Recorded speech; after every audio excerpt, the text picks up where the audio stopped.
Greetings, servant of God, again. It's a wonderful opportunity that we are coming back from our studios at the Finishing Well Foundation office headquarters in Ngong, Kajiado County in Kenya.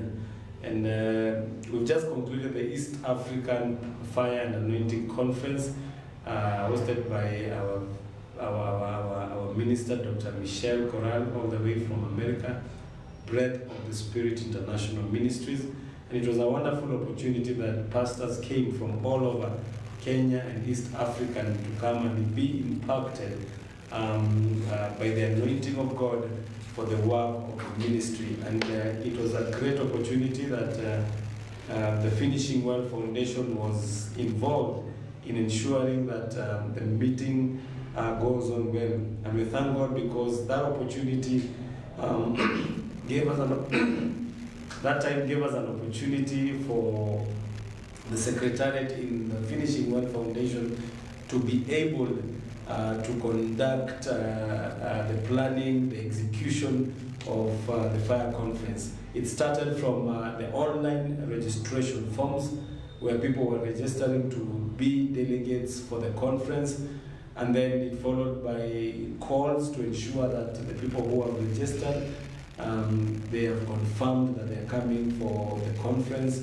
Then it came to the D-Day where people came to the venue for the conference, and it was on. The anointing of God fell on the pastors who were present, and then now a post-reflection on how the conference was. So it was a great success, and part of the success was because of the Secretariat who were at the midst of planning and executing what was able to be done. They were hands-on in ensuring that the conference was a success. And with me here is Queen Mercy, who was our coordinator per se, our secretary in the committee, and then is our admin in the Finishing Well Foundation, and she was the one at the center of ensuring that the registration, the calls, and the people come to the conference. So welcome, Queen. How was the experience? It was a good, very, very good experience. It matters corporate, and also when you're doing corporate with ministry, it works so well because even in the word, it says that God has given you skills. So you don't just get skills and you're not in a position to execute them when it comes to matters of ministry and serving God. So for me, it was a good platform. It was a learning ground. You can imagine having over 300 pastors, not for one day, but for 3 consecutive days, knowing what they'll eat, knowing how they'll sleep.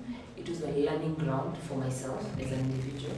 It was a learning ground for the foundation, because this is actually the very, very first conference that we are having at the office, Finishing Well office under Bishop Dr. William Tunisi has hosted. And it was, I can say, it was a great success. Being the first conference, it was a great success. All those pastors, it was nice. Yeah, I know before the conference you had opportunity to call pastors to confirm if they're coming, if they're boarding, if they have any dietary. How was the experience with the calls and just having some time to understand them? The calls were okay to some extent, and also there are those that were challenging because you might find I had an Eritrean citizen in Kenya. So when I was making that call, I did not know who I was calling. So first of all, you have to listen. You have to try and understand because his English was not as good. So you have to put yourself in that shoe of, I have to understand him and I need him to come for the conference. So making the calls was easy on our side, mostly when we were dealing with the Kenyan citizens because it's within our reach. And then the international calls also came in handy. Not only the calls, but we also did messages, WhatsApp, to make sure that each and every person attends. Each and every person that had registered attends.